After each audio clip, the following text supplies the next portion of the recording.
오늘 9장 말씀을 온전히 이해하기 위해서는 8장 말씀과 연결해서 생각해 보아야 됩니다. 예수님께서 제자들을 향하여서 이렇게 질문하셨습니다. 사람들은 나를 누구라 하느냐? 그리고 예수님의 제자들을 향하여서 너희들은 나를 누구라 하느냐라고 하는 질문을 던지십니다. 베드로의 고백 속에서 예수님이 뭐라고 말씀하시냐 하면 인자는 고난을 당해야 될 것이고 또한 십자가에 죽어야 될 것이다 라고 하는 말씀을 비로소 말씀하셨습니다. 예수님께서 이 땅에 오신 이유와 목적을 분명히 말씀하시고 난 다음에 오늘 말씀의 이야기가 등장하기 시작합니다. 1절에 보시면 또 그들에게 이르시되 내가 진실로 너희에게 이르노니 여기 서 있는 사람 중에는 죽기 전에 하나님의 나라가 권능으로 임하는 것을 볼 자들도 있느니라 하시니라 라고 말합니다.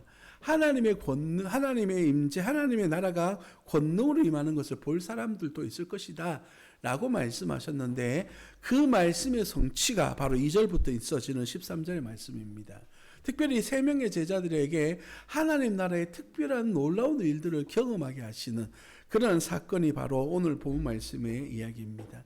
우리가 잘 알고 있는 것처럼 예수님이 변하셨던 이 변화산 사건 속에서 우리가 깨닫고 배워야 될 것이 과연 무엇일까를 질문하면서 오늘 본 말씀을 한번 알아보도록 하겠습니다. 2절 말씀에 보면 시간적 표현을 사용하고 있습니다. 엿새 후에 라는 표현을 사용하는데 마가복음의 특징 중에 하나는 시간적인 표현을 잘 사용하지 않습니다. 사용해도 그냥 대충 이렇게 얼버무린다고 하죠. 그렇게 표현하고 있는데 오늘 본문에서는 명확하게 엿새 후 6일 후라는 단어를 사용합니다. 이 이유는 뭐냐면 바로 앞에 있었던 사건과 오늘 사건 사이에는 시간적 간격이 있을 뿐만 아니라 여기에는 특별한 이유가 담겨져 있다라는 것을 이야기하고 싶은 겁니다. 여러분 이 변화산 사건을 좀 자세히 생각해 보면 마치 어디서 본 것 듯한 이야기들이 등장합니다. 하나님께서 이스라엘 백성들을 광야길로 이끄실 때에 모세를 불러주셨습니다.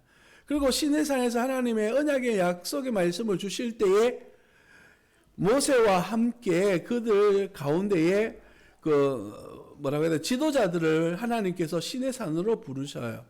그리고 시내산에서 그들에게 나타나셨던 임재의 모습과 오늘 본문 말씀이 너무나 닮아져 있다는 것을 우리는 본문을 통해서 배울 수가 있습니다.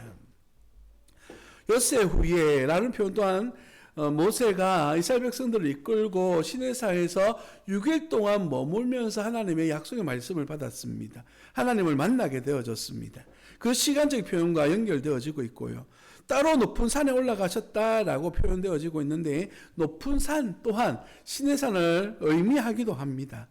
여기에서 중요한 사실은 뭐냐면 따로라고 하는 단어가 등장한다는 사실입니다. 따로는 무엇을 따로 이야기하냐면 제 12제자들 가운데서 3명만 특별히 구별하셔서 데리고 가셨다라고 하는 사실입니다. 여러분 예수님께서 그 사역을 위하여서 가실 때에 12제자들을 이끄셨을 뿐만 아니라 예수님 주변에는 70명의 제자들도 있었다는 것을 성경에 기록되어져 있습니다.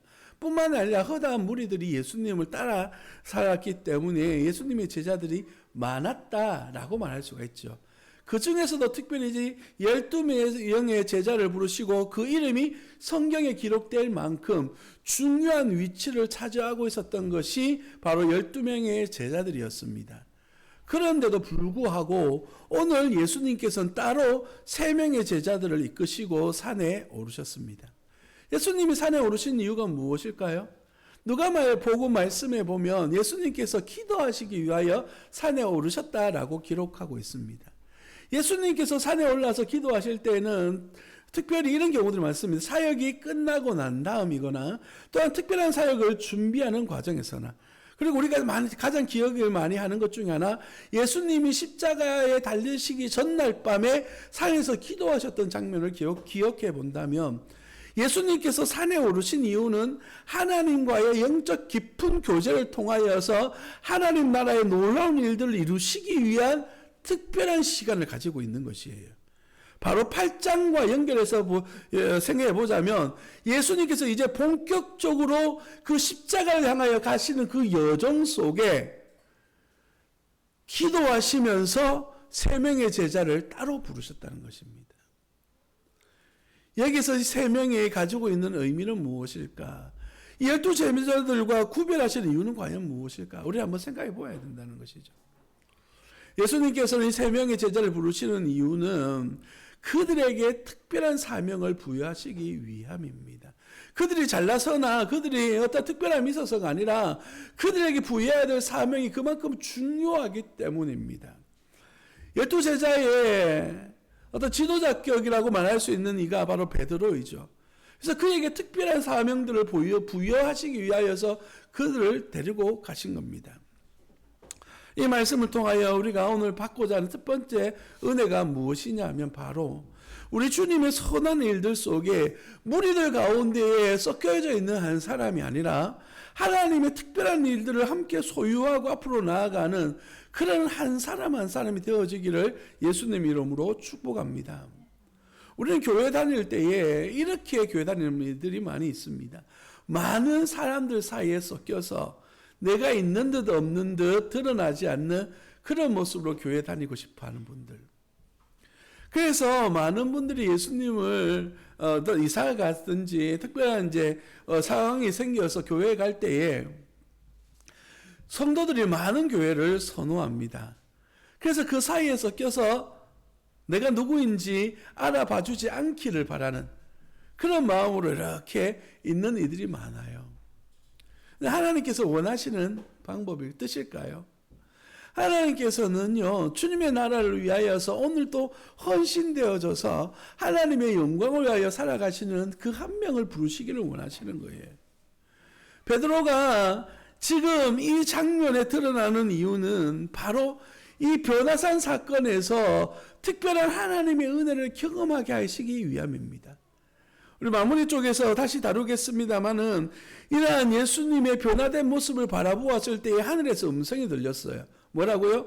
너는 그의 말을 들어라. 예수님의 말을 들어라 라는 것이죠. 예수님의 말을 들어야 될 이유가 무엇입니까? 그 말씀대로 살아가라 라는 것이에요.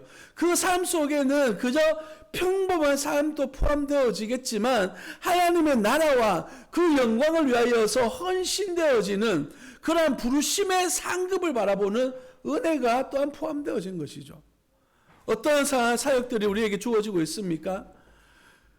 작게는 주일에 하나님 앞에 나와서 예배하는 것과 다음 세대 자녀들을 하나님의 말씀으로 가르치는 것과 뿐만 아니라 또한 주의 복음을 증거하는 일들, 우리가 추수감사주를 맞이하면서 연약한 이들을 또한 우리 한국에 와서 살고 있는 많은 연약한 사람들을 섬기겠습니다라고 하는 그러한 복지적인 일들, 이런 것들 또한 다 복음 안에 들어져 있는 것이죠.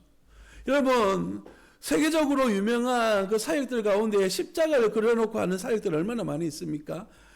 적십자, 녹십자 다 예수님의 그 복음을 받아서 사역하는 것들이에요.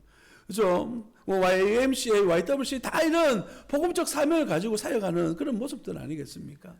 특별한 일에 부름받은 이들이 반드시 있습니다. 그리고 오늘 우리 주님께서는 저와 여러분들에게 이러한 부르심이 반드시 있다라는 사실이에요. 그럼 이 부르심이 어떻게 우리 가운데 일어나고 있느냐? 바로 예수님을 만나면서부터 그러한 특별한 사명이 주어지고 있다라는 것이죠. 로마서 12장 2절 말씀에 보면 우리에게 이렇게 교훈하고 있습니다. 12장 2절입니다. 너희는 이 세대를 본받지 말고 오직 마음을 새롭게 함으로 변화를 받아 하나님의 선하시고 기뻐하시고 온전하신 뜻이 무엇인지 분별하도록 하라 라고 그렇게 말씀하십니다. 여기서 변화라고 하는 단어가 오늘 2절에서 사용되어진 예수님께서 변형되셨다라고 하는 단어가 동일하게 사용되어진 단어입니다. 이 변화라고 하는 단어는 바로 형상이 변화되어져서 완전히 새로운 모습을 가지는 것을 이야기합니다. 수동태로서 본인이 변화되어지는 과정을 이야기하는 것이 아니라 어떠한 영향력에 의해서 변화되어지는 것인데 이 영향력은 주의 성령의 기름 부으심을 이야기합니다. 하나님의 말씀 은혜가 우리 가운데 임하실 때에 하나님을 만나는 그 순간에 특별한 은혜로 말미암아 변화되어지는 것이죠. 변화되어지면 어떻게 되어져야 된다고요? 하나님의 선하시고 기뻐하시고 언제나 뜻이 무엇인지 분별하여서 우리의 삶이 그 가치를 이루는 삶을 살아가야 된다라는 것이에요. 오늘 본 말씀에 등장하고 있는 세 제자들, 자막을 내려주시고요. 다음에 살펴보게 될 14절 이후로부터 보면 예수님의 제자들이 모여있는 장면을 기록합니다. 그런데 예수님의 제자들이 모여있는데 한 귀신 들린 자녀가 있는 부모님이 찾아와요. 그리고 귀신을 내어 쫓아달라고 했을 때 제자들이 나름대로 열심히 귀신을 내어 쫓으려고 했지만 오히려 우리 표현을 우산을 당하고 있는 부끄러운 모습 속에서 귀신도 쫓아내지 못하고 귀신에게 휘둘리는 모습을 보여주고 있는 겁니다. 예수님의 제자들이 처음부터 능력 있는 사역들과 사명들을 감당했던 것은 아니었습니다. 우리가 앞서 살펴보았던 것처럼 예수님께서 오병이어의 기적을 일으키시고 또한 무리를 걸어오시는 장면을 바라보면서도 예수님의 제자들은 뭐라고 반응합니까? 그가 누구기에, 예수님이 누구기에 이런 일들을 행하시는가 온전히 깨닫지 못하고 발견하지 못하는 모습들을 보게 돼요. 그런데 오늘 예수님께서 비로소 내가 십자가를 향하여 가고 있다라고 말씀하시면서 보여주셨던 첫 번째 사건이 바로 이 변화된 사건이에요. 예수님이 변화되신 것처럼 그를 따르는 제자들도 예수님을 바라보면서 변화가 일어나야 된다는 것을 말씀하고 계시는 겁니다. 성도 여러분, 오늘 본 말씀을 다시 한번 보겠습니다. 10절 말씀입니다. 그들이 이 말씀을 마음에 두며 서로 문의하되 죽은 자 가운데서 살아나는 것이 무엇일까 하고 라고 말합니다. 예수님께서 변화된 사건을 보여주시면서 제자들에게 9절에서 인자가 다시 살아날 때까지 이 사건을 이야기하지 말아라 라고 말씀하셨어요. 그랬더니만 제자들이 이게 왜 이야기하지 말아야 될 것이고 왜 예수님이 변화되어지셨고 등등등등을 의논하는 모습들을 보게 되어져요. 앞서 등장했던 예수님의 제자들은요, 헛된 것을 쫓아갔던 사람들이에요. 무엇이 옳은지 알지 못했고 내가 어떻게 살아야 되는지도 몰랐고 예수님을 따르는 이유와 목적도 분명하지 않았던 사람들입니다. 본문 속에 등장하는 베드로의 모습을 한번 볼까요? 베드로는 이 놀라운 광경을 바라보고 난 다음에 이렇게 반응하고 있습니다. 5절 말씀입니다. 베드로가 예수께 고하되 랍비여 우리가 여기 있는 것이 좋사오니 우리가 초막셋을 짓되 하나는 주를 위하여 하나는 모세를 위하여 하나는 엘리야를 위하여 하사이다 라고 말합니다. 예수님을 부르는데 갑자기 랍비여라고 불러요. 여기서 랍비는 일반적인 표현인 거 아시죠? 랍비여는 그냥 선생님 이런 뜻입니다. 나의 주님이라는 의미가 아니에요. 선생님 난 여기가 너무 좋아요 라고 말씀하고 있습니다. 무엇 때문에요? 예수님이, 내가 따르는 예수님이 모세와 엘리야와 만나서 이야기하고 있습니다. 정말 놀라운 그런 광경이 내 눈앞에 벌어지고 있으니까 그 어떻게 생각한 겁니까? 나 여기가 좋다는 거예요. 내려가기 싫다는 거예요. 그냥 은혜만 받으면 있으면 여기가 너무 감사하고 좋다는 것이죠. 예수님께서 비로소 가르치신 것이 무엇입니까? 예수님께서 바로 앞장인 8장에서 말씀하셨던 건 뭐냐면 예수님께서 고난 당하시고 십자가에 죽으실 것이다. 그리고 너희들은 나를 따르는 제자들이 될 것이다. 자기 십자가를 지고 따라야 된다라고 그렇게 말씀하셨는데도 불구하고 새까맣게 잊어버리고 그 은혜로운 순간을만 바라보면서 하나님, 예수님 나 여기가 좋습니다. 나 여기서 안 내려갈 거예요 라고 말하고 있는 거예요. 극히 인간적인 모습에서 예수님을 바라보고 있는 것이죠. 그랬던 인간적인 모습에서 이제는 변화되어지기 시작한 겁니다.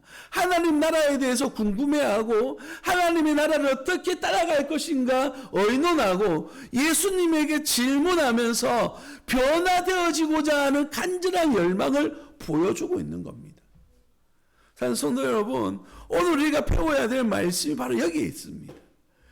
변화산이라고 하는 것은 제자들이 변화되어지는 장소인 것이지 예수님이 변화되어지는 것이 중요한 것이 아니에요. 예수님께서 이런 기적을, 이런 놀라운 은혜를 보여주신 이유가 무엇일까요? 바로 우리의 삶이 변화되어지기 원하심 아닐까요? 거룩하고 복된 날 주일에 오늘 예배에 참여하는 이유가 무엇입니까? 이 예배를 드리는 의무를 다하기 위해서 이곳에 온 것이 목적이 아니라는 것입니다. 오늘 이 자리에서 하나님의 말씀을 듣는 이유는 이 말씀 속에서 깨달음을 받고 변화를 받아서 하나님의 나라를 위하여 헌신하고자 하는 다짐이 우리 안에 일어나야 되는 것이고 그 이들을 위하여 헌신된 삶을 살아가야 되기 때문인 줄 믿으시기를 예수님 이름으로 축복합니다.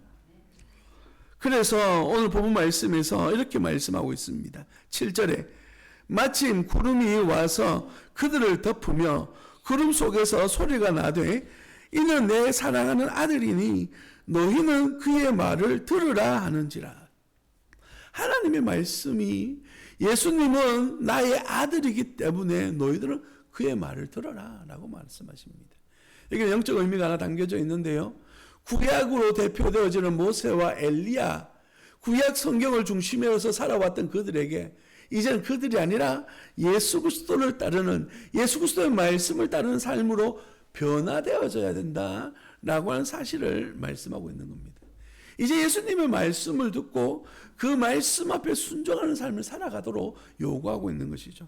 베드로는 이러한 경험을 자신의 기록한 말씀을 통하여 이렇게 증가하고 있습니다. 베드로후서 1장 16절로부터 18절 말씀입니다. 베드로가 기록한 말씀인데요. 10절, 16절, 17절, 18절 말씀입니다. 우리 다 같이 천천히 한번 읽어보도록 하겠습니다. 우리 주 예수 그리스도의 능력과 강림하심을 너희에게 알게 한 것이 교모히 만든 이야기를 따른 것이 아니요 우리는 그의 크신 위엄을 친히 본 자라. 지극히 큰 영광 중에서 이러한 소리가 그에게 나기를 이는 내 사랑하는 아들이요 내 기뻐하는 자라 하실 때에 그가 하나님 아버지께 존귀와 영광을 받으셨느니라. 이 소리는 우리가 그와 함께 거룩한 산에 있을 때에 하늘로부터 난 것을 들은 것이라. 아멘. 베드로는 자기가 경험했던 사건을 그 많은 믿음의 성도들에게 편지로 기록하면서 이러한 경험이 환상의 경험이 아니라 실제적 경험이었다. 내가 그렇게 변화받아서 예수님을 부인했던 나도 이렇게 변화되어서 복음을 위하여 헌신하는데, 베드로 전후서의 특징은 뭐냐면 고난받는 삶 속에서도 정글 같은 믿음으로 살아가야 된다라고 하는 주제를 다루고 있거든요. 그런 어려움 속에서도 복음을 가지고 살아가야 되는 것이 우리 믿음의 성도들의 삶이다라는 것을 강조하고 있는 것이에요. 오늘 이 말씀을 받고 있는 저와 여러분들, 우리는 예수님이 변화된 사건을 바라보면서 우와 내가 믿는 예수님 대단합니다 라고 하는 환영의 삶을 살아가는 것이 아니라 그 예수님의 변화되신 모습을 바라보면서 나 또한 변화된 삶을 통하여서 하나님 나라에 쓰임받는 변화된 삶을 살아가는 자녀가 되어지기를 소망하는 그런 믿음의 성도가 되시기를 예수님 이름으로 축복합니다. 우리의 삶은요, 우리의 삶을 누리기 위한 삶도 중요하지만 이 삶을 통해서 하나님의 나라, 하나님의 영광, 하나님의 기뻐하시는 일들을 이루며 살아가는 것 또한 우리에게 주어진 귀한 사명인 줄 믿으시기를 예수님 이름으로 축복합니다. 그래서 사도 바울은 나는 복음의 빚진 자로다 라고 그렇게 말합니다. 복음 때문에 내가 빛을 졌기 때문에 복음 위하여 헌신하며 살아가겠다라고 다짐했던 사도 바울처럼 오늘 이 말씀을 받는 저와 여러분들, 우리의 삶 속에 주님이 드러나는, 주님의 복음을 위하여 헌신하는 그런 삶이 채워져 가기를 예수님 이름으로 축복합니다. 기도하겠습니다.